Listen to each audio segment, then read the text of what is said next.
Hello everyone. Let's see the phase 2 of the term-based creation in this video. I'm opening the multi-term desktop. So I'm creating a new term base. So I'm giving a name.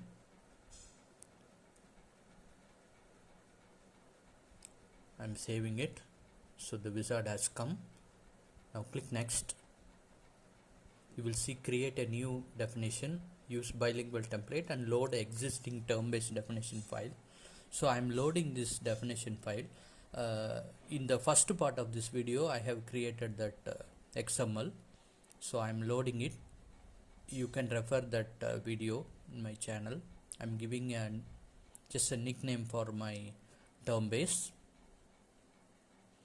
Click next. You can see the source and target languages listed. If there is something wrong, you can add or remove the languages, and you can choose from the drop down and add it to the right side list.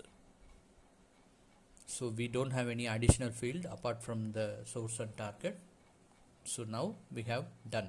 So now the term base is created, but we do not see any terms. We have to import the terms. So go to the third tab, choose the term base names. From first, just to go to the term bases tab, you will see the term base name there.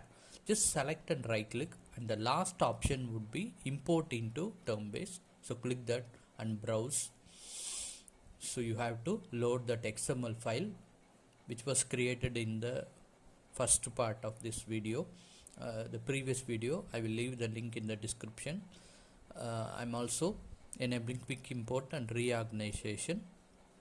So reorganization is just like a sorting or indexing after the terms are imported, so that the term base doesn't get corrupted. So now you can see that the term base is created and the terms are loaded. So now you can see English to French, and I'm clicking reverse, so we are seeing the French to English also.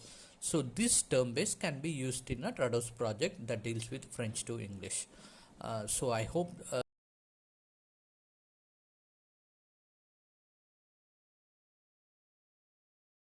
also the editing of terms. I am just adding an additional term. So I am adding a synonym. I can even delete that synonym also. Okay, for the same source we can add 2 target terms also. Okay, so I suggest you watch the first part of this video. I have given the link in the description. I hope this video has been useful to you.